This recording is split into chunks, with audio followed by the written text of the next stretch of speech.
In the high-tech skyline of Shenzhen, the name Wang Chuanfu is synonymous with the future. But his story doesn't begin in a laboratory. It begins in a mud brick house in one of China's poorest provinces. Born in 1966, Wang was the youngest of 8 children. By age 15, he was an orphan. His father, a carpenter, died of cancer.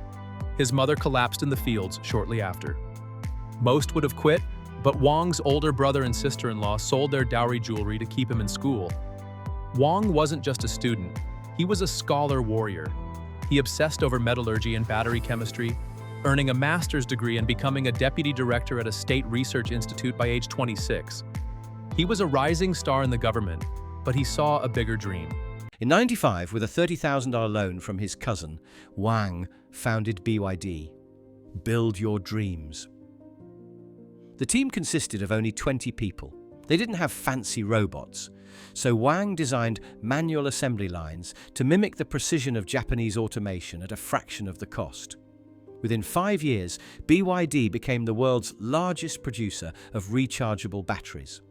Wang's strategy was simple: reverse engineer, improve, and undersell. By 2002, he was a billionaire, but he was already looking at the next bottleneck, the gasoline engine.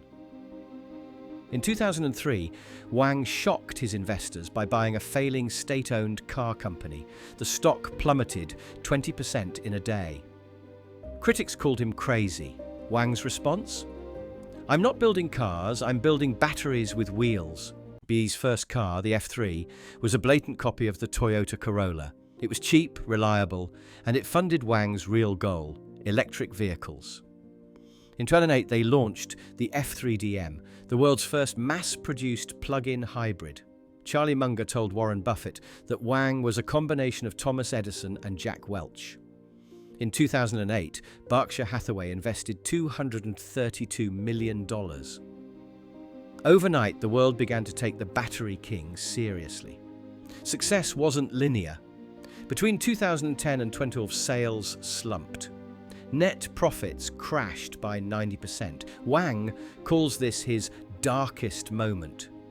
He retreated into the lab, focusing 70% of his time on R&D, refusing to give up on the electric dream. In 2020, Wang unveiled the Blade battery. It was a game changer, safer, slimmer, and cheaper. While others used expensive cobalt, Wang doubled down on lithium iron phosphate, LFP.